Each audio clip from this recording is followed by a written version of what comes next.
Your time and expertise are valuable, making focus one of the most important resources to have at work. These days, professionals spend nearly half the work week on written communication, and it can be difficult to stay on task with all the emails and documents you have to get through. With Grammarly as your AI writing partner, you can stay focused and quickly get through your work with relevant real-time suggestions wherever you write. It works across 500,000 apps and websites, so it can help with everything, from brainstorming presentation ideas to sounding more confident and persuasive in emails and reports. For 15 years, Grammarly has offered best-in-class communication support and enterprise-grade security on a business model that doesn't sell your data. 93% of professionals report that Grammarly helps them get more work done. Download Grammarly for free at grammarly.com/podcast. That's GRAMMARLY.com/podcast.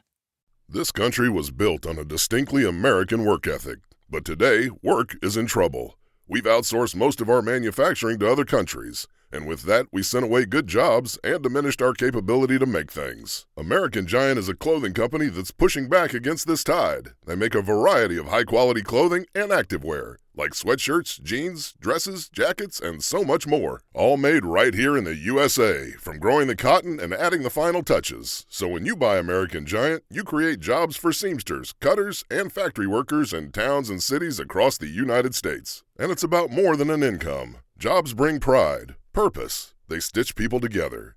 If all that sounds good to you, visit American-Giant.com and get 20% off your first order when you use code STAPLE20 at checkout. That's 20% off your first order at American-Giant.com with promo code STAPLE20. Stories will always make things easier for other people because they'll reflect on stories to say, oh, I went through that. And you're hearing that other people have gone through that. It's like bullying at school. If somebody's been bullied at school, they think that they're the only person in the world that's been bullied. But when they hear other people being bullied, they realise that, you know what, I can fight this back, I can organise this, I can get myself together, I can fight back. And I think that's the same with this. All comes down to the same word, is love. Love, love, love will always overcome anything in the world. Welcome to the Beautifully Broken podcast, brought to you by Ampcoil. I'm your host, Freddie Kimmel, and on this show we discuss the common thread survivors share after walking through the fire, the practitioners making a difference, and the treatment modalities that deliver healing back into the hands of the people who need it most. Witness the inspiration we gain by navigating the human experience with grace, humility, and a healthy dose of mistakes. Because part of being human is being beautifully broken.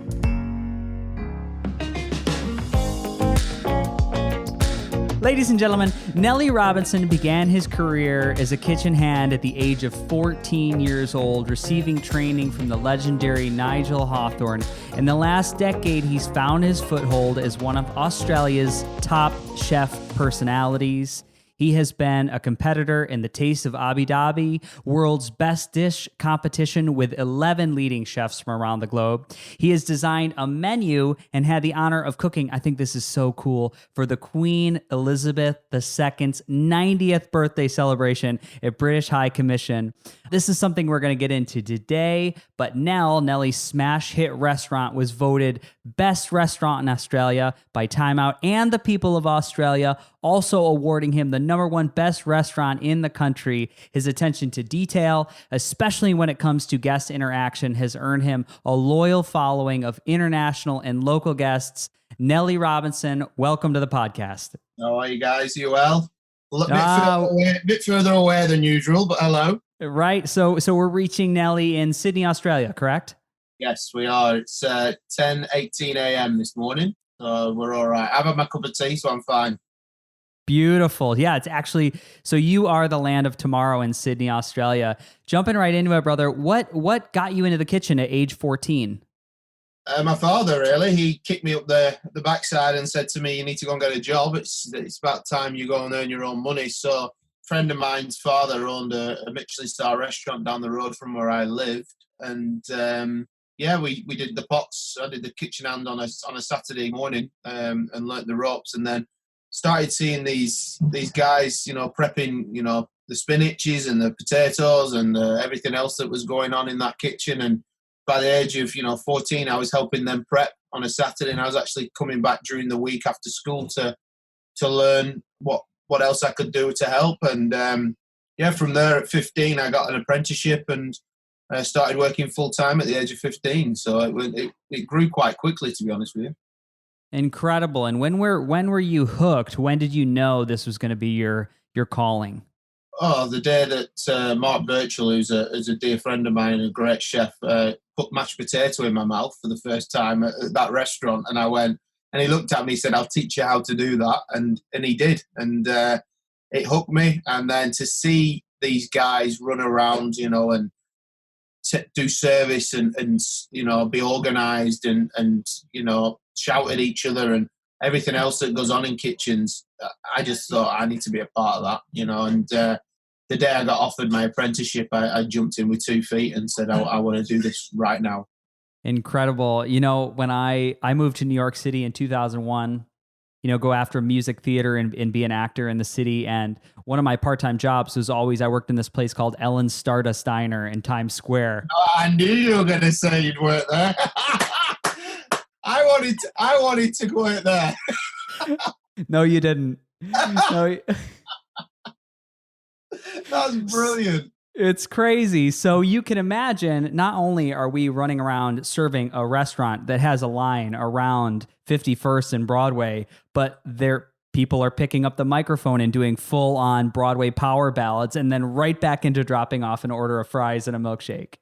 That's what I loved about it. And I was sat there in January, and I've been before, but I went in January with my missus, and that she didn't know what she was going to. And I sat her down, and then straight away Chicago bellowed out. And while we were eating I was eating my Reuben sandwich and sat there with a big smile on my face. And she looked at me, she went, "This is brilliant." I said, and then the actual information of these people that have gone on to get careers in acting came out, and I was just overwhelmed with it. It was fantastic. Yeah, I've got a headshot on the wall there, on the wall of fame. It's real. I'll find it next time I'm over. Oh, I can't wait. You let me know. I'll get you a nice table there. Thanks, so you can imagine like, my experience with that. There's like this dance in the kitchen, and there really is like this choreography going on backstage of house. Can you speak to that a little bit about specifically your restaurant? Well, it's funny. We've got an open kitchen, and talking about theatre, my father was in theatre, so I've been brought up in that style of living for all my life. And the restaurant here is actually a 44 cover restaurant, but it's got a massive open kitchen, but it looks like a cinema screen. So it's actually been cut out like a cinema screen. And I actually say to my staff in the kitchen, tonight you're performing again. Like, it's during behind closed doors, there's music going off and there's boxes everywhere, and there's, it looks like a clutter. But, when the lights go down and you said the guests walk in, you're in action, and you have to be on your best behavior. There is no yelling and screaming because we're organized, and people come to the pass and come and speak to me and speak to my head chef. And, it's quite a beautiful thing when you actually sat there looking into the kitchen, because it's like I call it like a silhouette of ballet, really. People are just moving in motion because they know what they're doing. And eventually this beautiful art comes out on plates that goes to this table. And the best thing in my job is to see that customer's face when that piece of food art goes down in front of them. But the first mouth they put in, the first knife and fork of food goes into that mouth, and they smile and look at their partner and smile. It's one of the biggest buzzes you can ever get, I think. Yeah, that role of service. What are your views around food, specifically the food that comes out of that kitchen window for your restaurant? Like, what makes you feel really proud when you see a dish go out?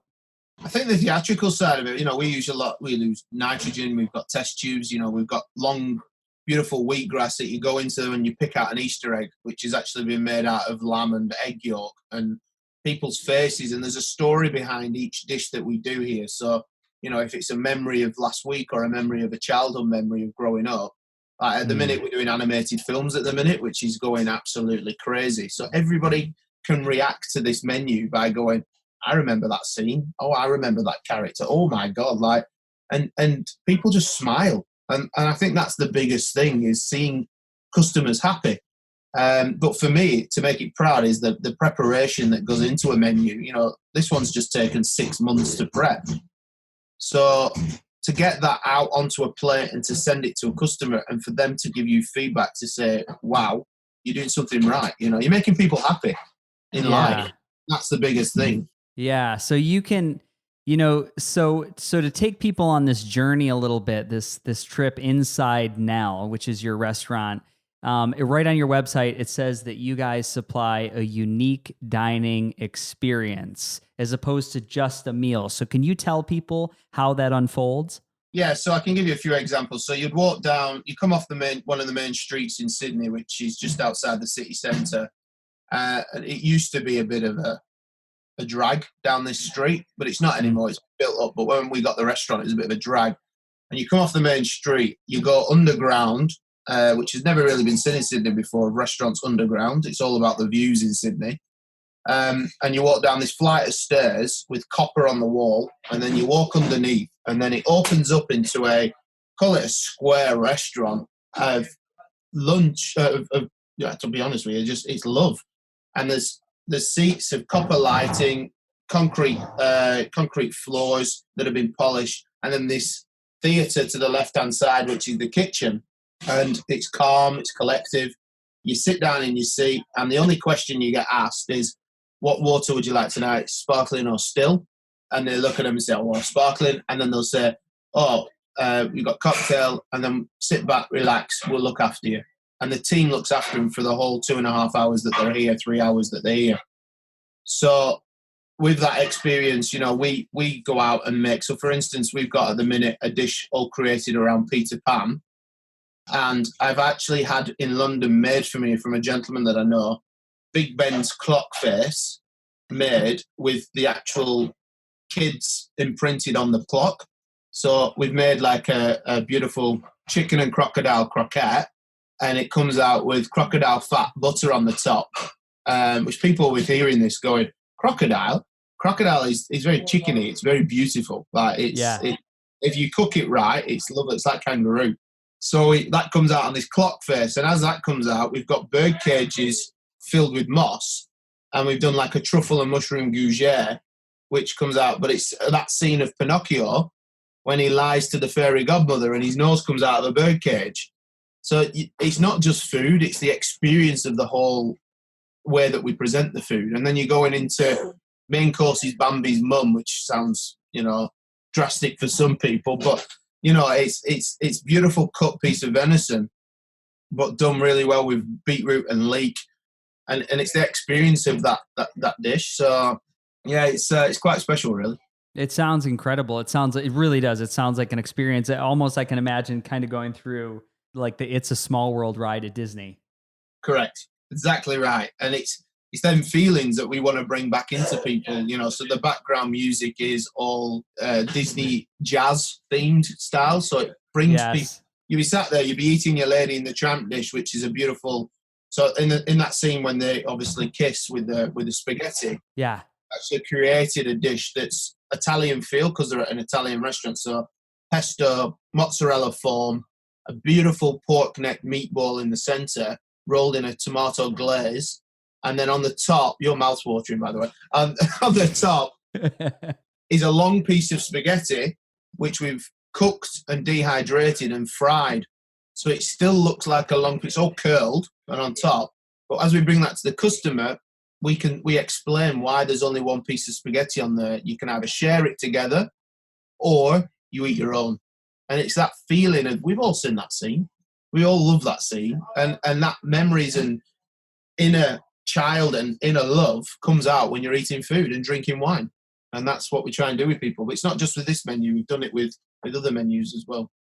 Yeah, no, it's a beautiful experience. You've really transcended the idea of just going out and getting a meal to really making it like this almost a theatrical event as well. Yeah, and I think that comes from the background of watching my father on stage. And, you know, I think there's a lot more to food than, you know, food has to taste good first and foremost. You know, it has to be delicious when you go there. But there is also so much more that we can give to a customer to make them feel wow, I've just had an experience. And the big motto that I have in the restaurant is I don't want anybody to come to this restaurant and walk away and think I can do that at home. Because what's the point of going out to eat? You know, we all go and eat, but if you go to a restaurant and you have a salad, that's just pure laziness, because me and you can make a salad at home, you know. So it's getting that experience, and it's not expensive either. So it's getting the experience where people that can't usually go out and eat at, you know, 3 Michelin star restaurants or 2 Michelin star restaurants, they can come to my restaurant and afford it, but also get the experience. And we're trying to educate people as well along the way, which is a big thing. That's incredible, man. You know, I know another thing about my time in the restaurant business was that it was crazy the amount of energy and the charge that went into from when you sat down, you got your uniform on for the night, and then you'd go to service. And by the end of the night, when you're counting out your tips, I mean, we were wiped. It was like a football game. Well, if you think about it, this morning, I got up at 7:30 this morning, kissed the missus on the forehead, kissed the dog on the forehead. I won't see him again now till 1:30, you know, tomorrow morning. You know, it's a long day, and, you know, we're full tonight, we're full tomorrow. So I technically won't see the family until Sunday morning.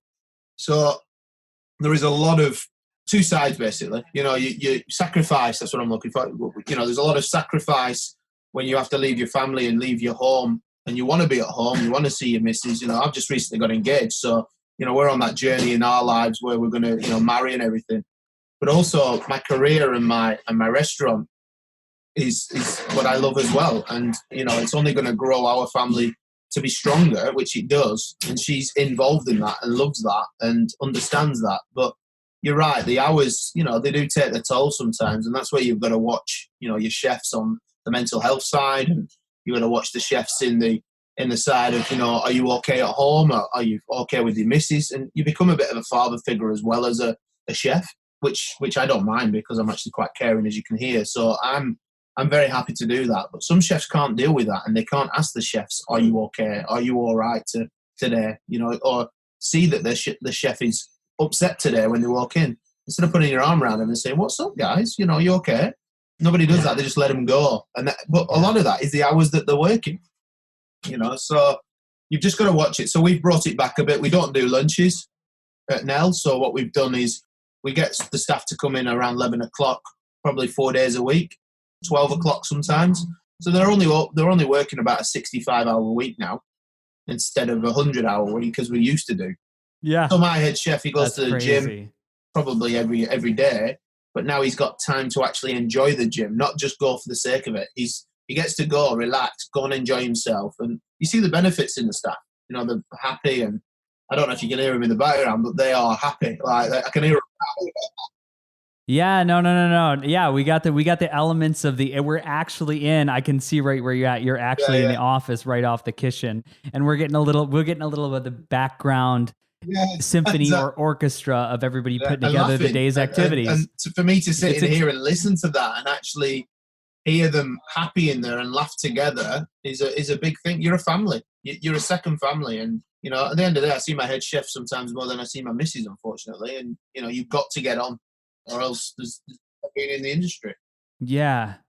Yeah, no, it's a choice, but obviously you're so passionate about the work that you do, and you love the food that you make, and you make this experience. And then so outside of your staff and showing love to them, like, what do you do to stay peak performance and be able to show up every day to work and be in this healthy, vibrant state? Yeah, exactly. And that's the biggest thing is your mind and your health. And, you know, I go to the gym now 4 times a week, and, you know, it's very, very, very, very important that you look after yourself, because at the end of the day, your brain is the most important thing in your body, and you have to look after it.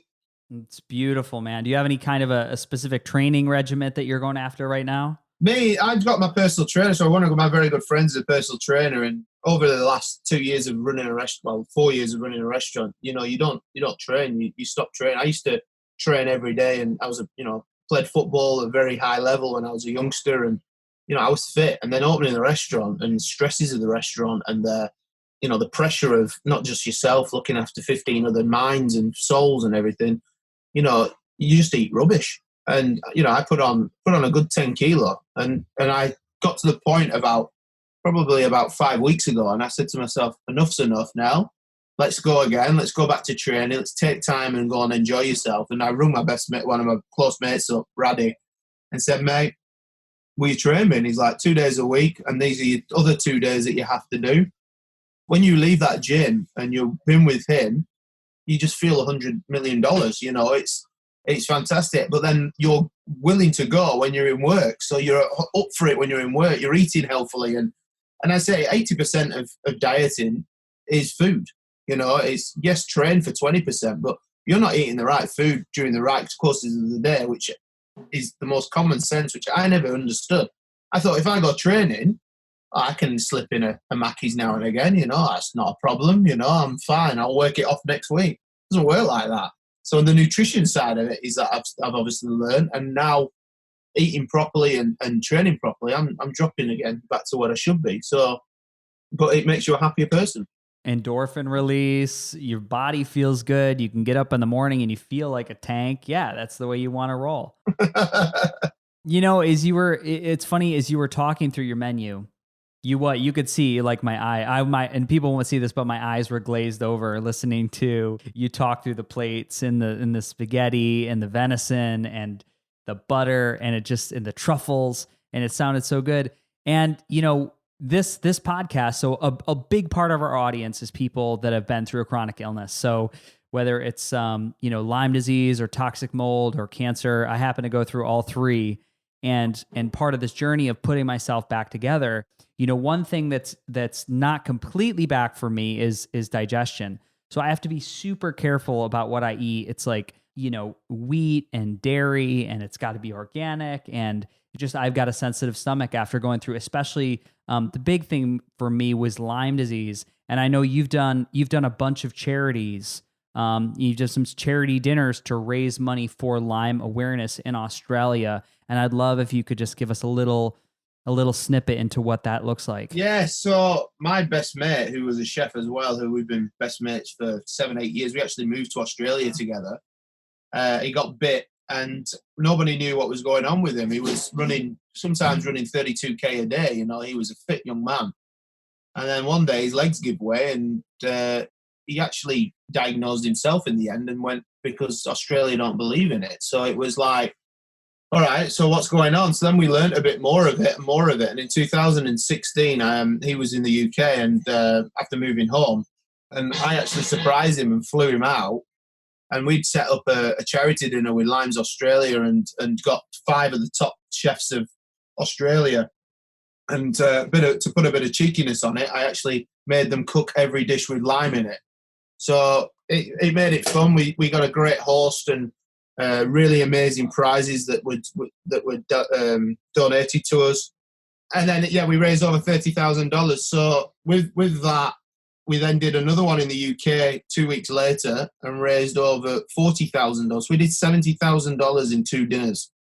And to see this man, who is my best mate, detract from running 32 kilometers to not even being able to walk 500 meters, he kills you. You know, he's had to have his drain brained, he's had to have his blood checked, he's been to Cyprus and been in clinics for 2 months, and you know, he's not getting better at this moment in time, you know. So we're trying to raise as much money for this guy just to help him, because he had a restaurant. He can't work in his restaurant anymore, so he has no income. He lives in London with his sister. His sister's put him up for so long. And I just hear stories like this all the time. The more I've got delved into it and the more I've put myself forward for the guys in Australia, the stories you hear are horrific. And it's like, how as a human race can we let people be like this? You know, people need help and people are crying for help and nobody wants to listen to them. And I'm like, it baffles me as a human that this has happened. So we've set up another dinner that's going to be on July the 8th here again with 5 different chefs, the same regime that we did 3 years ago. And, you know, we're nearly sold out already. It's already nearly sold out. But then the plan for me is to come to America and do one with the guys in America.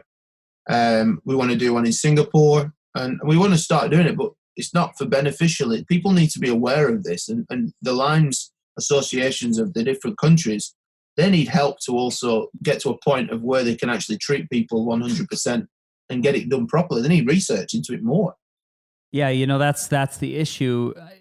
Thinking back to even a month and a half ago, I had a bunch of friends that were at a symposium for mystery diseases of the world, looking at all the best functional medicine practitioners in the field. And one of the top doctors in the States, they tout a 30% success rate with Lyme disease. Yeah. This is the best clinic in the States, and it's benchmark. They said benchmark $50,000. Yeah.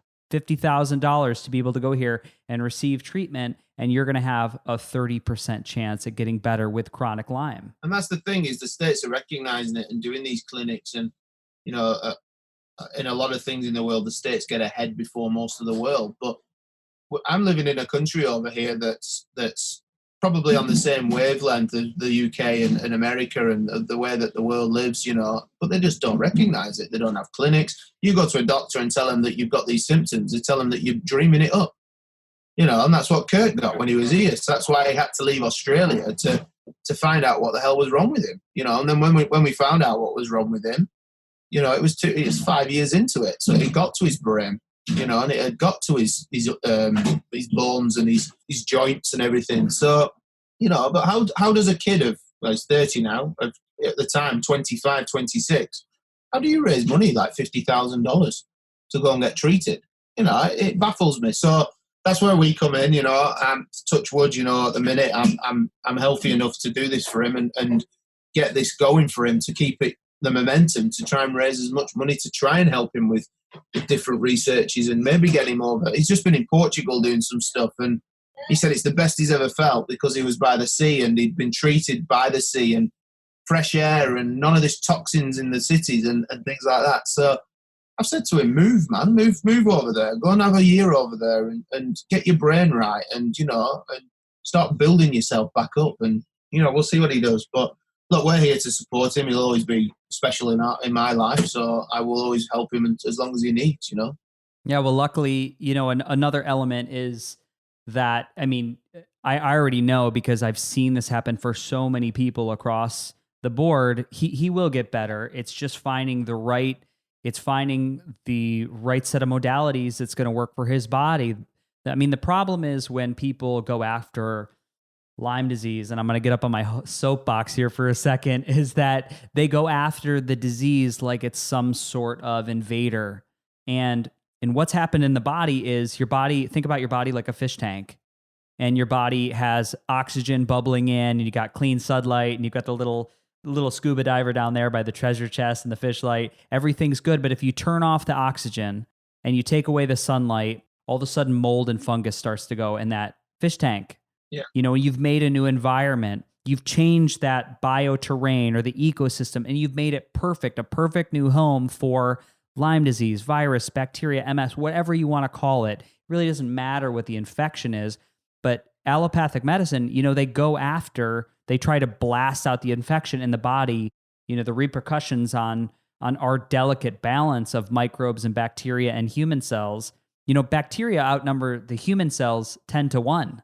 So our limitations in that, and that's why I work with Ampcoil, who essentially we're using a magnetic wave to send frequencies into the body, and pulsed electromagnetic frequencies and tone therapy, but things to actually entrain the body and turn the body's natural healing mechanisms back on. And we have really, really incredible success with this device in the States. That's the other thing as well is, these charity dinners, hopefully we can pull enough money to get him one of them Ampcoils, and we'll see if that helps him as well. But at the end of the day, we can't be sad. And this is what I say to him all the time. If we start getting negative vibes and depression starts coming into it, which we know is high in diseases, that we need to be positive as well and say to him, what, let's do this together. Let's grow. Let's help. And you help yourself, and we'll come and help you with you as much as we possibly can. And,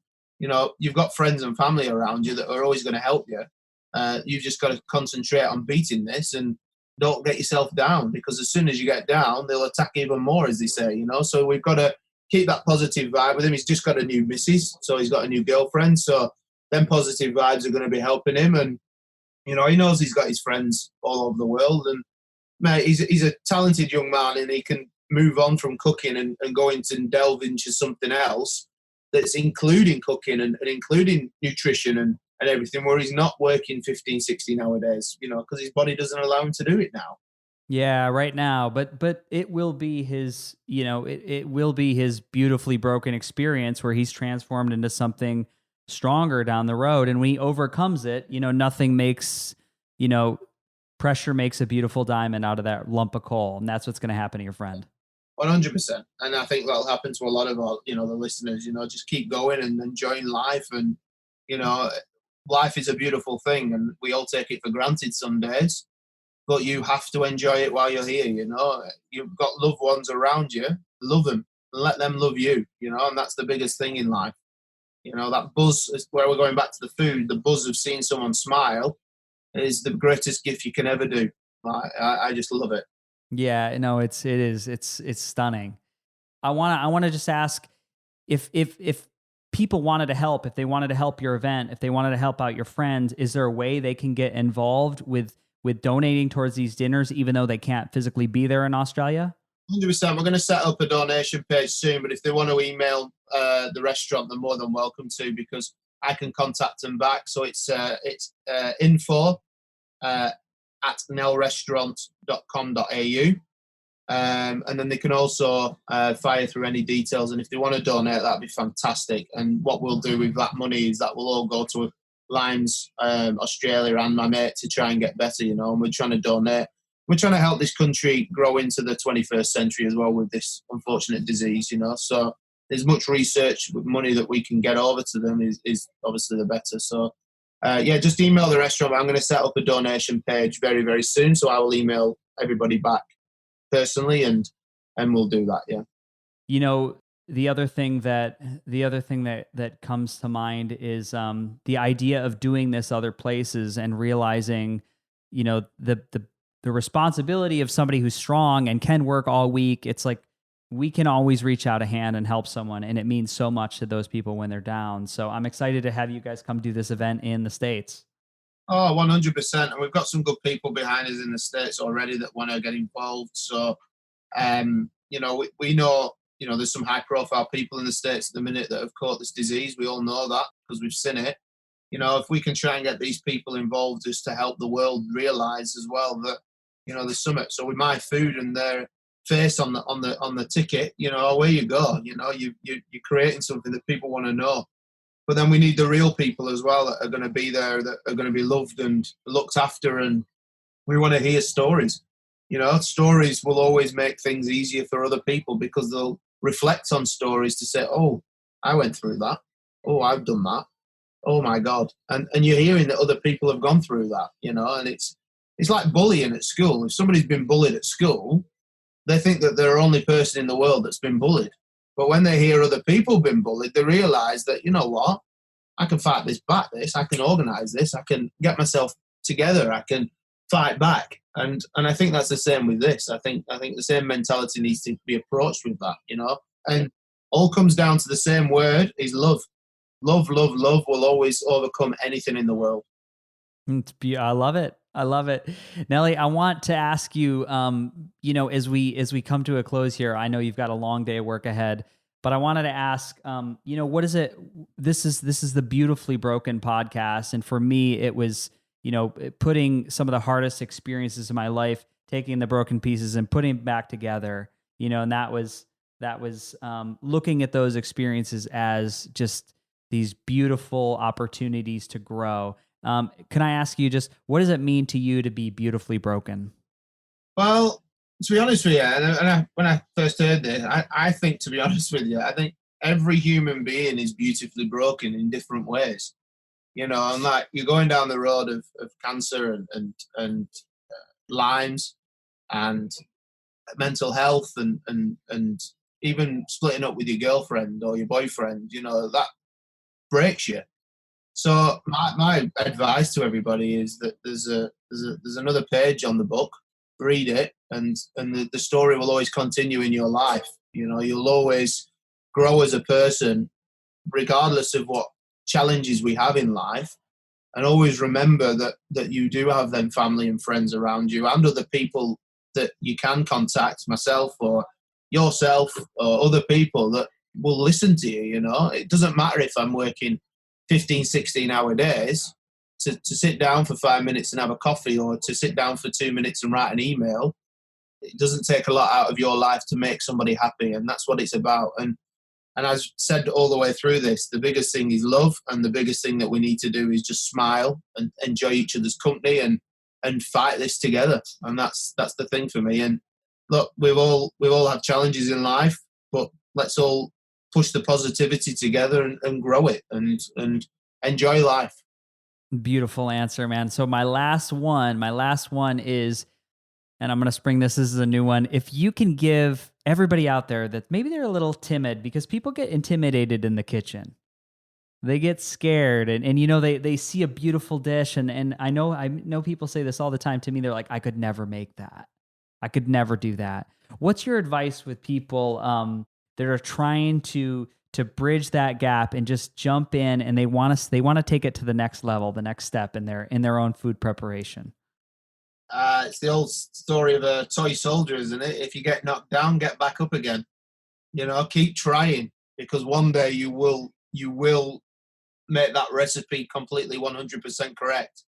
If you're doing dinner parties and you think to yourself, when you're doing your dinner parties and you're running around on the day of your friends and family sat in that room, there is a lot of food where we can be clever, where we can now prep the day before. So we can still enjoy that wine and enjoy that time with your family. So don't panic. That's the biggest thing in life when you're in a kitchen, is not to panic. Take a step back, make sure the measurements are right, make sure that the recipe's right, and taste and make sure it's taste. Don't doubt your taste buds. Everybody's taste buds are different, and you have to make sure that you trust your own taste buds.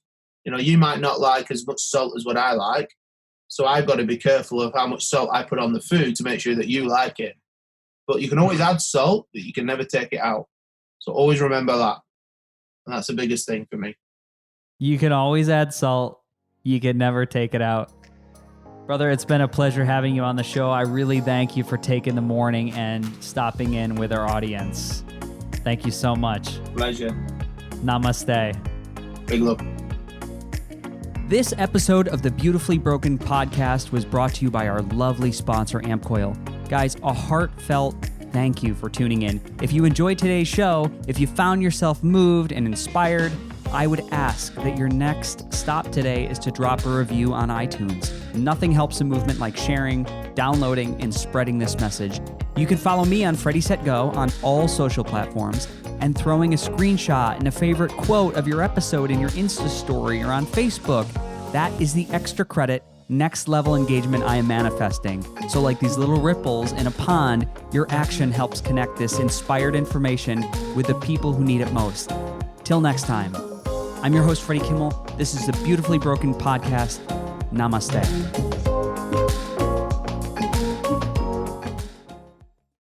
These days, work is in trouble. We've outsourced most of our manufacturing to other countries. And with that, we sent away good jobs and our capability to make things. American Giant is a clothing company that's pushing back against this tide. They make all kinds of high-quality clothing and activewear, like sweatshirts, jeans, dresses, jackets, and so much more, right here in the USA. So when you buy American Giant, you create jobs in towns and cities across the country. And jobs bring pride, purpose. They stitch people together. If all that sounds good to you, visit American-Giant.com and get 20% off your first order when you use code STAPLE20 at checkout.